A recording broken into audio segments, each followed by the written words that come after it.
Hello बच्चों, आज हम लेके आए हैं मैकेनिकल इंजीनियरिंग से रिलेटेड है हमारा ये आज का टॉपिक। बट ये काम तो सभी के आती हैं। जो मैं आपको दिखा रहा हूँ आजकल बना के वीडियो, ये एक ऐसे टूल्स हैं जो लगभग सभी के काम में आने वाली आइटम है। जो ये आप देख रहे हैं, ये क्या है? ये ड्रिल या फिर इसको ड्रिल बिट भी बोलते हैं। ओके, सबसे पहले मैं आपको इसका नाम समझ के आप समझ गए होंगे कि ये किस काम की आती है। ड्रिल का मतलब जो ड्रिल करने के काम आए, तो इसको ड्रिल बिट या ड्रिल बोलते हैं। ये पूरी की पूरी यहाँ से यहाँ तक ये कहलाती है ड्रिल बिट। और ये ड्रिल मशीन में लगा करके हम अपने आवश्यकता अनुसार कोई भी होल कर सकते हैं। ये एक ऐसा टूल है जो सर्कुलर मोशन में मेटल की कटिंग करता है, मतलब गोल कटिंग करता है। ठीक है, इससे हम अपना जो भी साइज़ होता है उस साइज़ का हम बोर कर लेते हैं। लेकिन हर बोर के लिए एक पर्टिकुलर ड्रिल टिप होती है, ड्रिल बिट। ऐसा नहीं हो सकता कि एक ही ड्रिल बिट से हम छोटे बड़े साइज़ के बोर कर लें। ठीक है, तो ये ड्रिल बिट है, एक फिक्स साइज़ की है और ये इसका काम हो गया।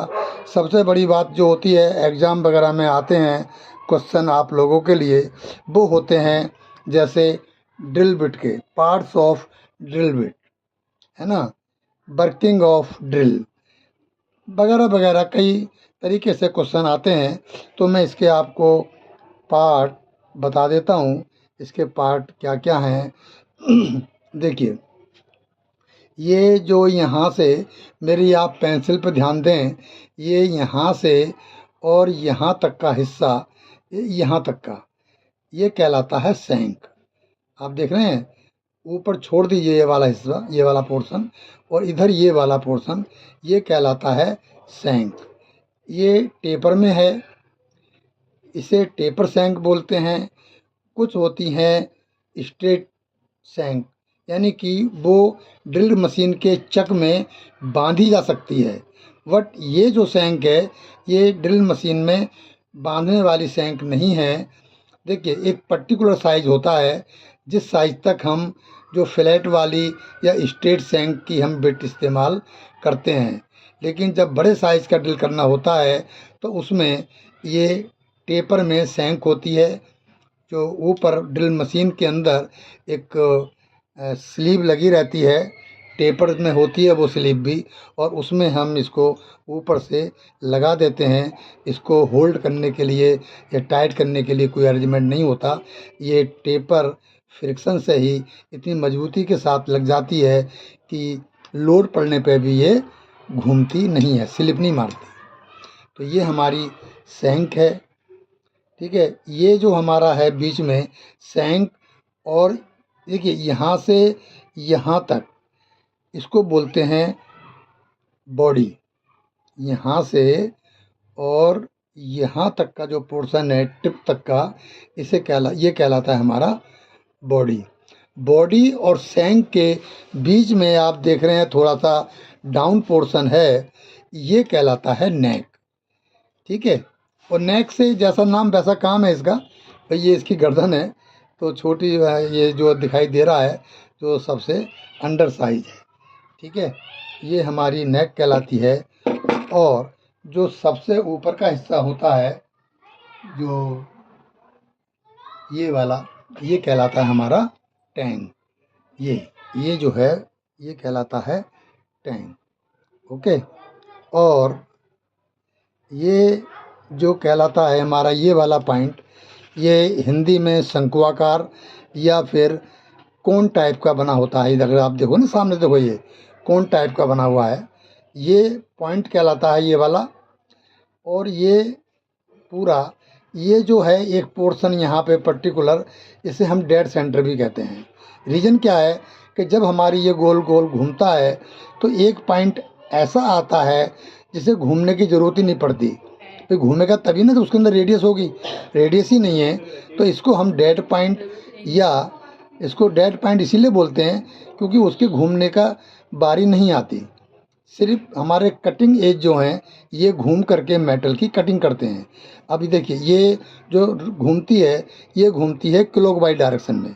क्लॉकवाइज डायरेक्शन में घूमेगी तो अब आप समझ जाइए ये जो हमारी क्लॉकवाइज डायरेक्शन में घूम रही है तो ये हमारा क्या है, ये वाला पोर्शन ये हमारा कटिंग एज है। ध्यान दीजिए बच्चों, ये वाला क्या है, हमारा कटिंग एज है। ओके, और ये जो पोर्शन है खाली वाला, ये नाली सी जा रही देखो ऊपर तक, इसे कहलाते हैं हम, ये कहलाती है हमारी फ्लूइड। फ्लूइड कहलाती है ये, क्योंकि इसका जो काम है हमारा, ये देख रहे हैं आप चारों तरफ ऊपर से नीचे ऊपर तक, इसका काम पता क्या होता है। जैसे यहाँ से मेटल कटने के बाद अगर ये बाहर ना निकलेगा तो क्या होगा, इसमें फंस जाएगा और हमारी ड्रिल बिट टूट सकती है। तो ये जो हमारी फ्लूइड का काम है, ये जो नाली सी बनी हुई है, ये कटे हुए मटेरियल को एक स्पाइरल फॉर्म में ये बाहर निकालता रहता है और हमारा ड्रिल सेफ रहता है। अगर नहीं निकलेगा तो ये बहुत ज़्यादा ये ड्रिल को तोड़ देगा। ठीक है, तो इसका होना बहुत ज़रूरी है। ये हमारा कहलाता है कटिंग एज। ओके, ये हमारा डेड पॉइंट है या सेंटर पॉइंट या पॉइंट या टिप भी बोल देते हैं इसको। ओके, तो ये हमारा उसके काम में आता है। अच्छा, साइज के हिसाब से ये अलग अलग होती हैं। मैंने बताया था ना, छोटे साइज के लिए जो सैंक है हमारी ये बिल्कुल स्ट्रेट होती है और बड़े ड्रिल के लिए ये हमारी टेपर में होती है। ये हमारी क्या है, टेपर में है। टेपर में आपने नाम सुना होगा MT4 MT3, है ना। तो वो क्या होता है, MT का मतलब मोस्ट टेपर। ये जो टेपर है इसका साइज़ हम MT3 MT4 MT2 में देखते हैं। वो हमारा बताता है कि उसमें टेपर कितना है। जिस साइज़ की हमारी ये सैंक है उसी साइज़ की मशीन में स्लीव होनी चाहिए, अदरवाइज इसमें एडेप्टर लगा के फिर हम उसमें लगाते हैं, वो भी टेपर में स्लीव होती है। ठीक है बच्चों, तो ये छोटी बड़ी कई साइज़ की होती हैं, है ना, छोटे से छोटी बड़ी से बड़ी, और उसी हिसाब से ये ड्रिल उसमें ये चक में नहीं बांधी जाती, ये डायरेक्ट ऊपर लगाई जाती है। ओके, तो अब मैं आपको एक बार फिर रिपीट कर दूं, यहाँ से यहाँ तक कहलाती है बॉडी, और ये कहलाती है नेक, और ये जो हमारी कहलाती है ये हमारी कहलाती है डेड सेंटर, डेड पॉइंट, है ना। और ये हमारे कटिंग एज हैं, ये देखो थोड़ा स्ट्रेट सा है, और ये हमारा जो शंकु आकार का बना हुआ है, ठीक है, ये हमारा कहलाता है डेड पॉइंट। ओके, और ये हमारी कहलाती है फ्लूइड, जिसमें से कटिंग करने के बाद में सारा की सारा बाहर निकलता रहता है। ओके बच्चों, तो इसकी जानकारी इतनी काफ़ी है आपके लिए। बाकी नेक्स्ट वीडियो में दिखाते हैं आपके लिए कुछ और अच्छा सा बना करके। ठीक है बच्चों, नमस्कार। अब नेक्स्ट वीडियो में मिलते हैं।